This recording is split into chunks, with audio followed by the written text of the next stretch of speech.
Hi! Hello! అందరికీ నమస్కారం. Welcome to Srivalli's channel. అందరూ ఎలా ఉన్నారు? నేనైతే చాలా బాగున్నాను. మీరు కూడా చాలా బాగున్నారనే అనుకుంటున్నాను. శ్రీవల్లి గుత్తొంకాయ కూర వండమని చెప్పింది. గుత్తొంకాయ కూర అంటే శ్రీవల్లికి చాలా ఇష్టం. శ్రీవల్లికి ఏంటి గుత్తొంకాయ అంటే అందరికీ ఇష్టమే. వంకాయని ఇష్టపడని వాళ్ళు ఉంటారా చెప్పండి? ఇక గుత్తొంకాయ కోసం అయితే ఉల్లిపాయలు, పచ్చిమిరపకాయలు కట్ చేసి పెట్టుకున్నాను. మసాలా కోసం అల్లం, వెల్లుల్లి, జీలకర్ర, ధనియాలు, వేరుశనగ గుళ్ళు, మసాలా దినుసులు ఇవన్నీ కూడా ఒక మిక్సీ గిన్నెలో వేసేసుకుంటున్నాను. మసాలా అప్పటికప్పుడు పట్టుకుంటేనే కూర టేస్ట్ అనేది చాలా బాగుంటుంది. ఇవన్నీ కూడా ఒక మిక్సీ గిన్నెలో వేసేసుకొని మిక్స్ చేసేయాలి. అలాగే ఇందులో నేను లావుకాయలే తీసుకున్నాను. పచ్చిమిరపకాయలు సన్నకాయలు అయితే చేతులు మండిపోతాయి. అలాగే కొంచెం ఉప్పు కూడా వేసి మిక్స్ పట్టేసుకోవాలి. కొన్ని ఉల్లిపాయలు వేసుకుంటే చాలా మెత్తగా నలిగిపోతుంది మసాలా దినుసులు ఇవి. అలాగే ఉన్న మిగిలిన ఉల్లిపాయలను కూడా మరీ మెత్తగా కాకుండా కొంచెం కచ్చాపచ్చిగా మిక్సీ పట్టుకుంటే కర్రీలో ఉల్లిపాయలు తగులుతుంటే చాలా బాగుంటుంది. అలాగే వంకాయలు కూడా ఫ్రెష్గా ఉన్నప్పుడే వండుకుంటే చాలా బాగుంటుంది. వంకాయలు కోసే ముందు ఒక బేషన్లో నీళ్లు తీసుకొని ఉప్పు వేసాను. వంకాయలు కట్ చేశాక అందులో వేసుకోవాలి. వంకాయలు అనేవి పాడవకుండా ఉంటాయి, కండ్రెక్కిపోకుండా ఉంటాయి. వంకాయలు కట్ చేసేటప్పుడు అవి ఎలా ఉన్నాయో చెక్ చేయాలి. పుచ్చులు ఉంటాయి. అలాగే ఉప్పు నీళ్ళలో వేసి శుభ్రంగా కడిగేయాలి. గుత్తొంకాయలు కట్ చేశాక ఎమ్మటనే మసాలా పెట్టేసుకొని అవి వేయించేసుకోవాలి. లేదంటే కండ్రెక్కిపోతాయి, టేస్ట్ కూడా బాగోవు వంకాయలు. ఫ్రెష్గా ఉన్నప్పుడు వండుకుంటేనే గుత్తొంకాయ టేస్ట్ బాగుంటుంది. లేదంటే ఒళ్ళిపోతాయి, పుచ్చులు ఉంటాయి. సో అందుకని టేస్ట్ బాగుండాలంటే ఫ్రెష్గా ఉన్నప్పుడే వండుకోవాలి. ఇలాగ మసాలా మొత్తం గుత్తొంకాయల్లో కూర్చేసుకోవాలి.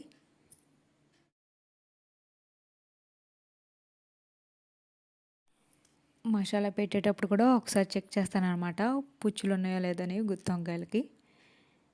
ఇవన్నీ కూడా మసాలా పెట్టేశాను. ఇవి ఏం చేయాలి, ఇక ఒక గిన్నెలో నూనె తీసుకొని మసాలా పెట్టిన గుత్తొంకాయలని వేసేసుకోవాలి సరిపడా.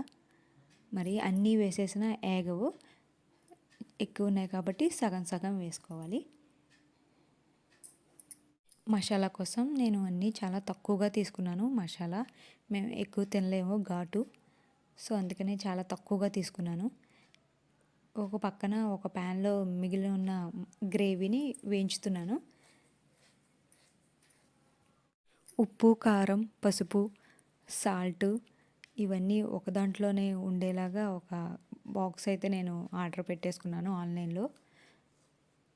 ఇందులో అయితే ఉప్పు, కొద్దిగా పసుపు వేసుకున్నాను. కారం అవసరం లేదు, పచ్చిమిరపకాయలు మసాలా ఉంది కాబట్టి మేము ఇంకా కారం వేసుకోలేదు. ఈ జార్ అయితే నేను ఆన్లైన్లో ఆర్డర్ పెట్టుకున్నాను. లేకపోతే ఉప్పు, కారం, పసుపు అన్నీ తీసుకోవాలి. ఇదైతే ఒకసారే తీసేసుకుంటే దానికి బాగుంది చాలా. ఇందులో అయితే కొంచెం వాటర్ పోసుకున్నాను. కొంచెం వేగిపోయాక ఈ గుత్తి వంకాయల్ని ఇందులో వేసేసి తిప్పేసుకోవాలి. చాలా జాగ్రత్తగా తిప్పుకోవాలి, లేదంటే ముక్కలుగా విడిపోతాయి.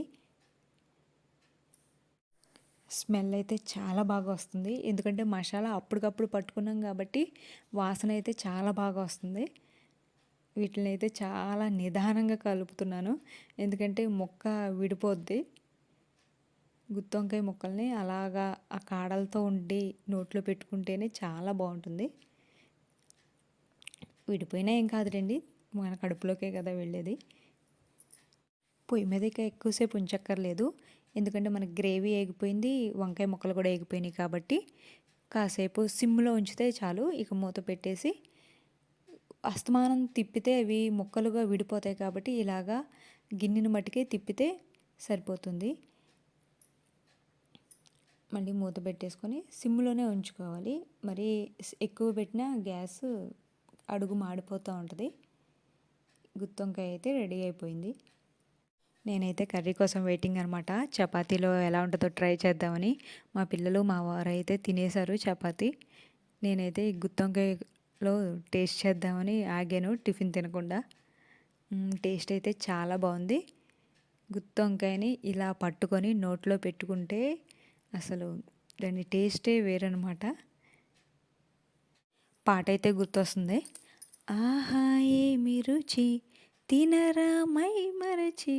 ఈ గుత్తొంకాయనైతే నోట్లో పెట్టుకోగానే పాట అయితే గుర్తొచ్చింది. గుత్తొంకాయ బాగా కుదిరిందనమాట. ఇక గుత్తొంకాయ అయితే అయిపోయింది. లాగించిన చపాతీలన్నీ అరిగిపోయినాయి ఇవి తోమేసరికి. బయట వర్షం పడుతుంది, పనమ్మాయి రాలేదు. నేను తోమేసుకున్నాక వచ్చింది. సర్లే ఏం చేస్తాం, సాయంత్రం రమ్మని చెప్పాను. ఇక భోజనం టైం అయితే అయిపోయింది. బెండకాయ కూర, క్యారెట్, గుత్తొంకాయ ఇవన్నీ నేనే చేశాను అనుకోకండి. బెండకాయ దీప్తి అక్క మా తోటికోడలు చేసింది. క్యారెట్ ఏమో మా సుమ చేసింది, మా ఆడపడుచు వాళ్ళు. మావి పక్క పక్కన ఇళ్ళే, పెద్ద ఫ్యామిలీ. పండగలకు మటుకి అందరం ఒకచోటే కూర్చొని తింటాము. వంకాయ కూర తిని ఎలా ఉందో టేస్ట్ చేసి బాగుందని చెప్తేనే కానీ మనకి సాటిస్ఫాక్షన్ ఉండదు. అన్నం అనేది మనకి 5 వేళ్ళు కూడా నోట్లోకి వెళ్ళాలి. చాలా నిదానంగా తినాలి, ఎంజాయ్ చేసుకుంటూ. అప్పుడే మనకి అరుగుతుంది. గబగబా గబా తినేయకూడదనమాట అన్నం. మా చిన్ని సుప్రజ అయితే ఎలా కూర్చుందో పెద్ద తినేదానిలాగా. కూరలన్నీ కూడా మేము ఇలా షేర్ చేసుకుంటాం అనమాట. అక్కడ కూరలు ఇక్కడికి, ఇక్కడ కూరలు అక్కడికి, అలాగా 3 చోట్లకి. మా తోటికోడలు వాళ్ళకి, మా ఆడపడుచు వాళ్ళకి, అలాగా వాళ్ళ కూరలు మాకు ఇలా షేర్ చేసుకుంటాం.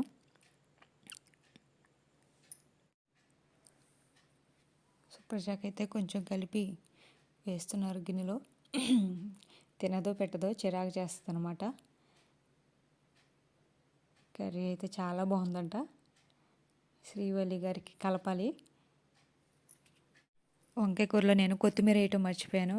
వంకాయలు కొన్నాను కానీ కొత్తిమీర కొనటం మర్చిపోయాను. మీరైతే తప్పకుండా కొత్తిమీర కూడా వేసుకోండి. వంకాయలు అయితే ఏరి అన్నీ ఒక సైజులో ఉండేలా ఏరాను కానీ కొత్తిమీర మటుకు మర్చిపోయాను. మళ్ళీ వేసుకుంటున్నారు, నచ్చింది అనుకుంటా. ఇది చాలు.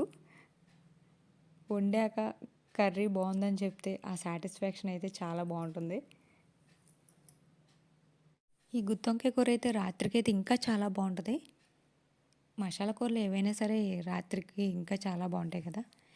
శ్రీవల్లిని అయితే గుత్తొంకాయని ఇలా వంకాయ అలా పెట్టుకొని తినమంటున్నాను. తనైతే నోరు బాగా పెద్దగా చేసుకొని తింటుంది. శ్రీవల్లికి కూడా నచ్చిందంట గుత్తొంకాయ కూర. గుత్తొంకాయని అలా నోట్లో పెట్టుకొని తింటే అసలు చాలా కమ్మగా ఉంటుందన్నమాట. మా సుప్రజ అయితే చిరాకు చేసేస్తుంది. మనం కూడా ట్రై చేద్దాం ఒకసారి ఎలా ఉందో. సుప్రజకు కూడా నచ్చినట్టుంది, చేతులు నాకేస్తుంది. ఇప్పుడు మనం కలుపుకొని చూద్దాం ఎలాగుందో గుత్తొంకాయ కూర.